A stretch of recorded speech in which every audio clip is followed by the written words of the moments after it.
Ah là là, si on m'avait dit que le pire film que je verrais cette année, c'était un film Marvel. Bien, bonjour à tous et à toutes et bienvenue dans cette nouvelle critique où l'on va parler du film Morbius, donc qui est un film de l'univers Spider-Man, enfin de l'univers Sony Spider-Man, dont sont tirés les deux premiers films Venom. Le film donc est porté par Jared Leto et c'est aussi le troisième film de cette univers qui est ultra catastrophique en tant que film et pour les fans puisque les films Venom ont été de grosses daubes et du coup je me demande ce que vaut ce Morbius et oui vous le voyez bien au niveau de la note en bas, ça vaut vraiment pas le coup. Interprété par Jared Leto, Michael Morbius est un docteur très réputé pour ses recherches sur les maladies du sang dont lui-même est atteint. Un jour, lors de ses expérimentations, il va trouver un remède à travers les chauves-souris, pardon, j'ai totalement bugué, mais il va se servir des chauves-souris, de l'ADN des chauves-souris pour le mélanger à un ADN humain pour soigner sa maladie. L'expérience fonctionne, mais cela va le transformer en un vampire assoiffé de sang. Sûrement deviné et vu au travers de la note, je n'ai pas du tout apprécié Morbius. Et pourtant c'est très rare que je dise ça parce que je suis un fervent défenseur de films Marvel, je pense qu'il y a du bon, je pense aussi qu'il y a du très mauvais. Peut-être qu'un jour je ferai une vidéo sur les films Marvel, les pires et les meilleurs, pourquoi pas, mais c'est vrai que là, pour le coup, je vais pas défendre Marvel sur cette cause, j'ai juste envie de leur tirer une balle parce que j'ai pas du tout aimé Morbius. C'est l'un des pires films de super-héros. Il fait passer Green Lantern et Daredevil de Ben Affleck pour des chefs-d'œuvre. Oui, c'est pour vous dire à quel point Morbius, il est pour moi très objectivement très mauvais. Je pense que certains vont l'apprécier mine de rien, tout comme certains ont apprécié les films Venom. Voilà, moi c'est pas du tout ma came, je n'ai pas du tout apprécié ça et de toute façon je vais vous en parler de toute manière plus tard dans la critique et vous expliquer pourquoi vraiment le film je l'ai trouvé vraiment affreux.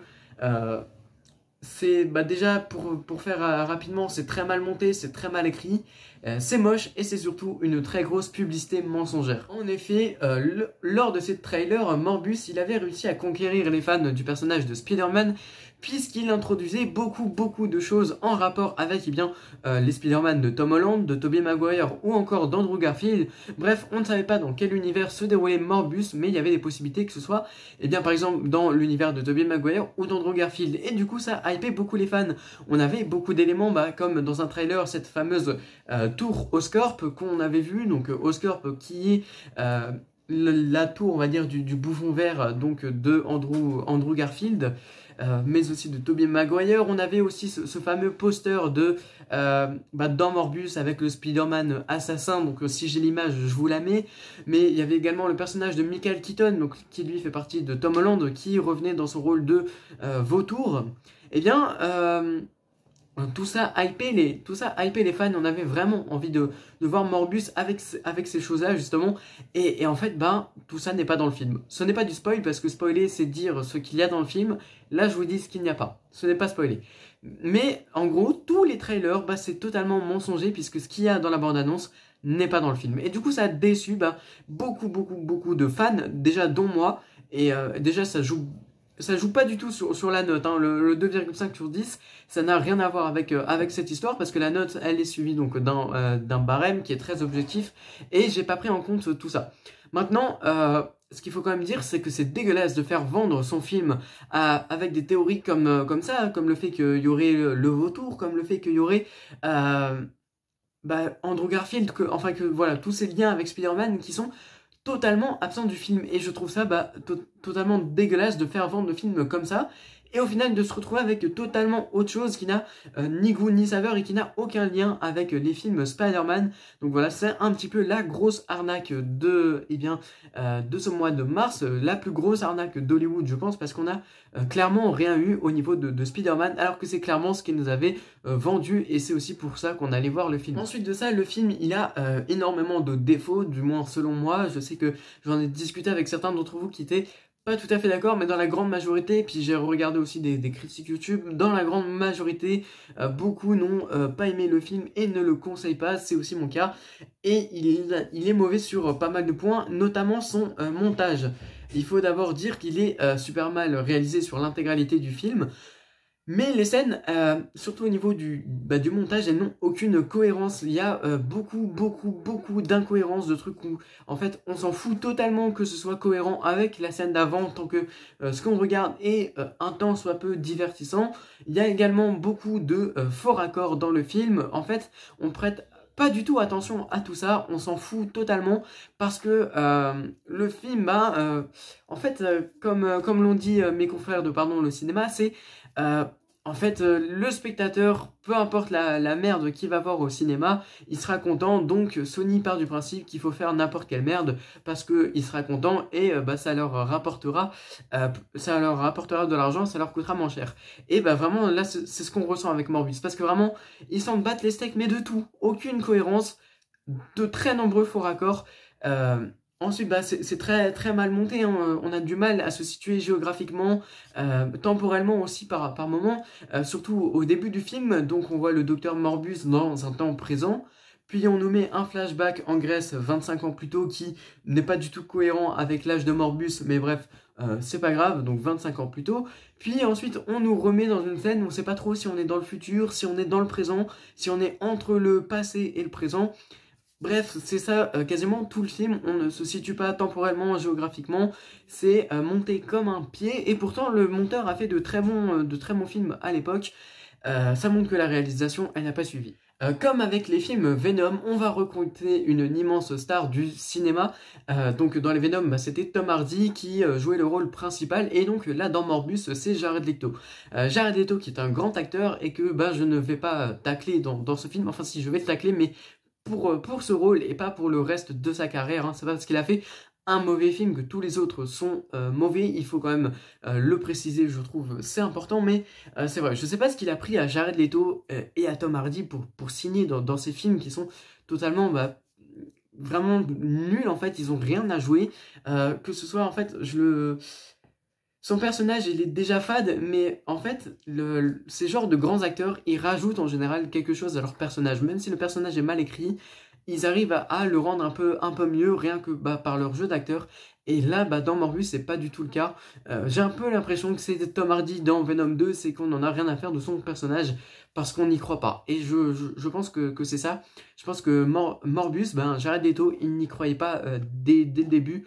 Et c'est pour ça qu'il a fait ce film, mais vraiment, il n'a rien à jouer. Il n'a rien à jouer déjà parce que son personnage, il est très fade, très vide, hein. Il n'y a pas vraiment de développement super important sur son personnage. Peut-être, aller à la rigueur, si on veut quand même tirer du positif de Morbius, c'est tout l'aspect par rapport à sa maladie qui est quand même assez bien fait, qui va chercher des remèdes et qui va soigner des gens. Ok, à la rigueur, ça, je veux bien l'entendre, c'est sympathique. Mais quand même que là... c'était raté. Enfin, j'ai pas d'autres mots. Ouais, son personnage, il est très fade. Il n'apporte rien à son personnage. Le jeu d'acteur, comme je l'ai dit, du coup, ça fait que c'est pas ouf. Et en plus de ça, son personnage, on essaye d'avoir des relations, en fait, avec les autres assez correctes, mais ça ne marche pas. Le docteur Michael Morbius, donc, il a une relation amoureuse avec un personnage qui s'appelle la docteure Davencroft, donc qui est, on va dire, la femme qui est tout le temps avec lui pour les expériences et tout. C'est fade, en fait, ça sert à rien. Tu pourrais le supprimer, ce serait tout pareil, en fait. Ça n'amène aucun enjeu, c'est mal écrit, ça sert à rien.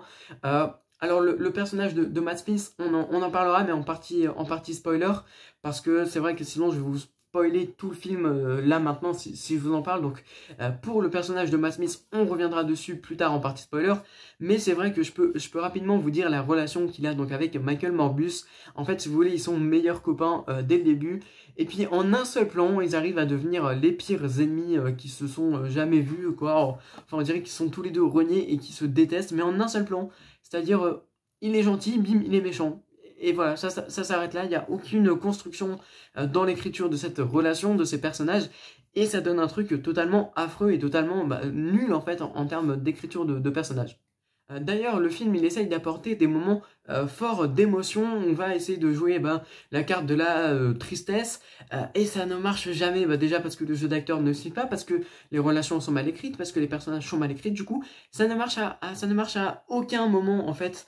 Et j'ai trouvé ça...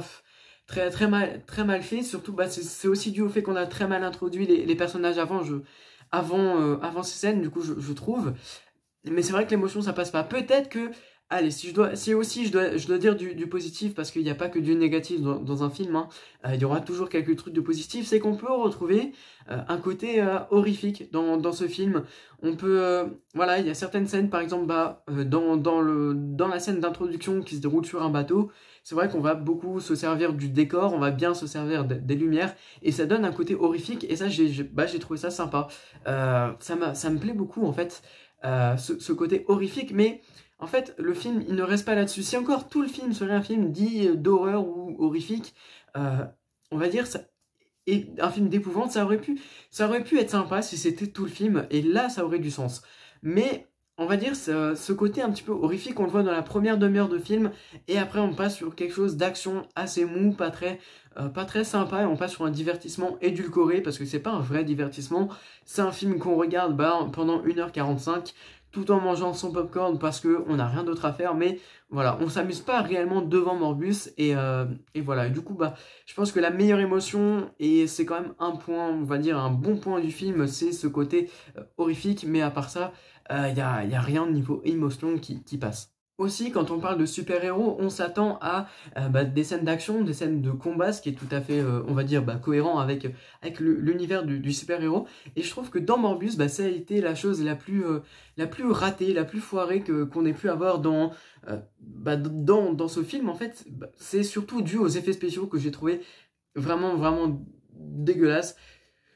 Comme je l'ai dit, je l'accorde au début, la scène du bateau, bah, elle est assez cool et elle donne un côté horrifique qui est assez sympa. Mais à part ça, en termes des combats, d'effets spéciaux, c'est pas forcément exceptionnel. On nous met des bullet time, donc des espèces de ralentis comme dans Matrix. Bah, allez, on va dire, c'est kiffant de voir ces ralentis, mais je trouve qu'il y en a trop en fait. Et on met ça dans chaque combat. Et en fait, tous les combats, je trouve, sont ratés avec ces effets spéciaux numériques. Parce qu'en fait, Morbius, donc dans le film, il a un espèce de partie avec des fluides autour de lui. Je sais pas trop comment expliquer ça, mais c'est des espèces de fluides. Et en fait, ça rend les combats avec les effets spéciaux, mais totalement affreux. Sauf quand c'est en ralenti, là, ça passe plutôt bien, il faut quand même le dire. Mais c'est vrai que c'est pas très beau et bah, ça rend les combats illisibles, cette espèce de fluide.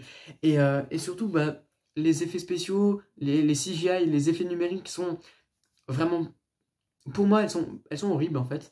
Et comme dans Venom, le premier film Venom, le combat final n'est qu'une bouillie numérique, mais genre là vraiment, autant dans Venom on disait ça, mais on arrivait quand même à distinguer ce qui se passait. Ici c'est pas le cas.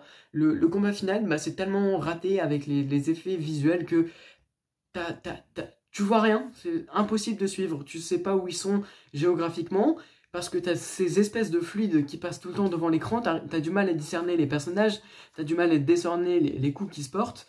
C'est que du virtuel. Franchement, est-ce que les acteurs étaient vraiment présents pour le tournage de cette séquence? Je pense que tout avait fait numériquement. Et ce climax final, je le trouve vraiment bah, dégueulasse, vraiment horrible. Et je n'abuse même pas en fait quand on dit que c'est illisible, c'est imbuvable, c'est horrible en termes d'effets numériques sur tout le film, mais surtout surtout sur cette scène finale. Pareil, il y a Morbus, il a une espèce de pouvoir d'écolocalisation comme les chauves-souris. Alors dans ses yeux, il y a quelque chose qui se fait.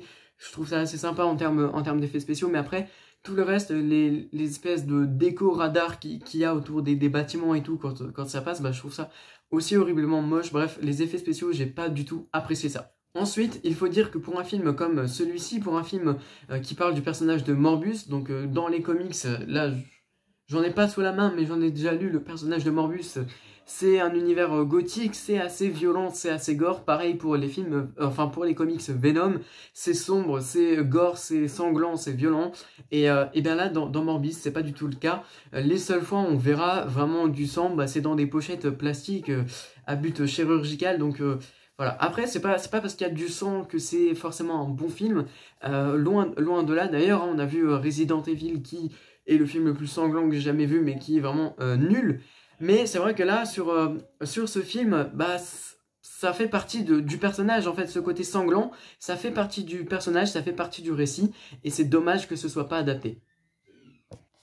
Ensuite, pour énumérer tous les défauts de Morbius, il faudrait parler donc de sa non-réalisation et de sa non-photographie, parce que clairement, comme je l'ai dit, ça se voit que Sony Pictures, ils en avaient rien à faire du cinéma. Ils ont juste fait un acteur, et puis vas-y, fais-nous rire, fais-nous du divertissement. Enfin, non, le film, il est pas drôle, et puis il n'y a pas de vanne. Enfin, si, il y a une vanne, mais elle est horrible. C'est, voilà, il est là, il fait « Je suis Venom » et « Merci, au revoir ». Enfin voilà, il est pas drôle, c'est un film qui en plus de ça, il se prend au sérieux, mais en termes de réalisation et de photographie, c'est horrible, tout est très moche. L'éclairage, il est juste affreux. T'as l'impression que ça a été tourné dans un supermarché parce qu'il n'y a qu'une seule lumière et elle est blanche. On se demande s'ils ont filmé ça avec une barre RGB blanche, comme dans un hôpital. Ça peut être cool sur certaines scènes quand tu veux faire de l'horreur. Par exemple, comme j'ai dit, la scène du bateau, où là ça peut passer, mais quand c'est tout le film, faut arrêter. Genre, faites du cinéma et faites pas des trucs comme ça parce que vraiment, c'est pas ouf. Il y a une réalisation totalement bâclée, il n'y a aucune scène qui se démarque à mon goût, rien d'iconique, hein. C'est vrai que dans les films de super-héros, c'est souvent quelque chose qu'on met en avant, des scènes épiques, des scènes iconiques, on va dire, qu'on va toujours retenir, que ce soit dans les films Avengers, dans les films DC Comics, dans la Snyder Cut, bref, il n'y a que des trucs iconiques, et là, dans Morbius, c'est pas le cas, et voilà, c'est très mal réalisé aussi, hein. Il n'y a pas de mouvement de caméra exceptionnel, il n'y a pas de tracking de caméra exceptionnel, c'est du plan contre plan, c'est voilà, un plan, un contre-plan, et puis plan fixe, quasiment souvent, sauf dans les scènes de combat, mais c'est, on va dire, faites des images de synthèse, donc il n'y a pas de caméras qui sont utilisées, donc c'est un petit peu plus facile de, on va dire, bouger ces caméras, mais c'est vrai que bon, c'est désastreux en termes de réalisation comme de dramaturgie et d'écriture de scénario. Donc voilà, c'est assez dommage pour Morbius. Et donc à partir de maintenant, tout ce qu'on va dire dans la vidéo sera en partie spoiler, donc je le mettrai juste ici, voilà, à partir de maintenant, on est en partie spoiler, je sais pas combien de temps on est au niveau du tournage de la vidéo, mais maintenant, si vous n'avez pas vu le film, eh bien quittez la vidéo parce que on va rentrer dans des parties spoilers. Et pour commencer, donc, on va parler du personnage de Matt Smith, donc, qui dans Morbius interprète le rôle de Milo. Je pouvais pas parler de son personnage avant, mais on va revenir maintenant en partie spoiler, puisqu'il s'avère en fait que c'est le méchant principal du film. Là, on s'attendait au vautour de Michael Keaton, qui est un méchant emblématique de Spider-Man, d'Homecoming, parce que c'est vrai que certains... Moi j'ai un peu de mal avec Homecoming, mais certains disent que c'est un très bon film, et en vrai je peux l'entendre, et le vautour de Michael Keaton, c'est quand même un sacré personnage. C'était le méchant qui était annoncé au travers des bandes annonces, au final on ne l'a quasiment pas eu, sauf en scène post-générique, mais ça on reviendra dessus après. Donc son personnage Milo, donc pour faire résumer, c'est l'ami d'enfance du docteur Michael Morbius. Lui aussi est atteint de cette maladie du sang. Il va s'injecter le sérum quand il va... En fait, il va apprendre que Morbius a trouvé le remède. Il va s'injecter le remède. Il va aussi devenir un vampire. Et en fait, à partir du moment où il prend le remède, ça y est, ils sont devenus pire ennemi. Il n'y a eu aucune dramaturgie, aucune écriture concernant leur relation pour dire « Ok, lui, il est devenu méchant parce que si. » C'est juste « Ok, je suis devenu un vampire, donc je deviens méchant. Je peux tuer qui je veux, je suis plus fort, je peux faire ce que je veux. » C'est clairement ce qui s'est passé dans le film. Il n'y a eu aucune dramaturgie en termes de narration, de relation. Et enfin, voilà, enfin... Genre, j'ai trouvé ça totalement bâclé, en fait... leur relation, et en fait c'est vrai qu'en fait il est juste méchant pour être méchant et il n'y a aucune écriture par rapport à ça, et je trouve c'est assez dommage. En fait on va avoir deux amis s'engueuler mais 2 secondes et après ça ils deviennent pires ennemis. Enfin c'est totalement débile. Comme j'ai dit, il n'a aucune motivation à part le fait d'être méchant. Et pour refaire un parallèle donc avec les films du même univers, donc l'univers de Venom 2, au moins, même si Venom 2 c'est aussi, je pense, dans les pires films que j'ai vus cette année au cinéma, il y a Venom 2 et il y a Morbius. Mais au moins Venom 2, tu ressentais que le mec c'était un psychopathe. Tu vois, quand c'était joué par Woody Harrelson, tu sentais que Carnage c'était un psychopathe. Même si son personnage, on pourrait dire tout ce qu'on veut, tu sentais qu'il était quand même un peu taré. Là, dans Morbius, c'est pas le cas. Il est juste méchant pour être méchant. et il va pas jouer la carte du psychopathe, en fait, il ne va rien jouer. Et c'est totalement désastreux, en fait. Enfin, j'ai pas aimé Morbus. Je le répète, j'ai pas aimé Morbus. Ensuite, pour continuer avec cette partie spoiler, on va rapidement parler des scènes post-génériques, des scènes post-crédit qui, eh bien, ce sont les seuls moments où l'on va voir Michael Keaton dans le film, enfin, dans la première scène post-générique. Dans la deuxième, on voit son personnage, on ne voit pas lui. Donc, première scène post-générique. Alors, pour l'expliquer, bah, ça se passe après Spider-Man No Way Home, donc où il y a bah, tous ces méchants qui reviennent chez eux. Et en fait, bah, t'as le docteur, comment il s'appelle, le Tooms, enfin bref, le vautour qui va qui va être transporté dans l'univers de Morbus, qui n'a aucune cohérence en fait, puisque tout le monde était censé revenir à la normale, et sans aucune cohérence, Michael Keaton va changer d'univers comme ça. C'est pas cohérent, mais comme tout le reste du film, donc voilà. Il va changer d'univers et rejoindre l'univers de Morbus. Donc, le vautour, le méchant de Spider-Man de Tom Holland, rejoint l'univers de Morbus avec Tom Hardy et Jared Leto. Donc ça, c'est la première scène post-crédit. Allez, on peut se dire que bah, c'est sans plus, c'est assez sympa, c'est pas cohérent, mais bon, pourquoi pas, on a déjà vu pire en termes de scène post-générique. Et puis, la deuxième scène post-générique, eh bien, c'est le docteur Morbus qui va convier, donc, non, c'est le vautour qui va convier le docteur Morbus. Et en fait, t'as le vautour qui va dire, en fait, je viens de découvrir cet univers, je vois qu'il y a des gens qui ont des capacités extraordinaires, et donc il va parler de Venom, il va parler de Morbus, et il va parler de Andrew Garfield. Enfin, il le dit pas clairement, mais je pense que c'est ça. Pareil, il y a un moment, il y a un journal où il y a écrit photo prise par Peter Parker. Je pense que bah, The Amazing Spider-Man 3, ce sera malheureusement dans l'univers de Venom et de Morbus, mais ça, je ferai une autre vidéo sur le sujet, parce que il faut exprimer son mécontentement par rapport à ça. Mais en gros, t'as Michael Keaton qui va dire, ok, si on a changé d'univers, si je suis arrivé là, c'est de la faute à Spider-Man. Et puis, du coup, bah, tu peux penser qu'il y aura donc les Sinister Six qui vont affronter Spider-Man. Bref, j'ai pas du tout kiffé cette deuxième set post-générique, parce que même si sur le papier ça peut être cool de faire regrouper Keaton, Morbus, Venom dans un projet Sinister Six, mais si c'est pour y introduire Andrew Garfield, bah vous pouvez oublier en fait. Clairement, je suis pas du tout d'accord par rapport à ça. Bref, vous l'aurez compris, Morbus, c'est la grosse arnaque sortie d'Hollywood. Les trailers qui ne correspondent pas du tout au film, qui n'a strictement rien à voir entre la bande-annonce et le film, puisque tout ce qui a été montré dans la bande-annonce n'existe pas. Il prend tout le monde pour des gros débiles, et en plus de ça, c'est un film qui est vraiment assez mauvais. N'allez pas le voir, franchement, je vous évite de dépenser 10 € dans une place de cinéma, parce que c'est un très gros supplice, croyez-moi. Bref, sur ce, c'est la fin de cette vidéo, j'espère qu'elle vous aura plu. Si c'est le cas, n'hésitez pas à vous abonner, à me dire ce que vous avez pensé du film Morbus dans l'espace commentaire, c'est fait pour ça. En tout cas, on se dit à la prochaine pour une nouvelle vidéo. Pardon.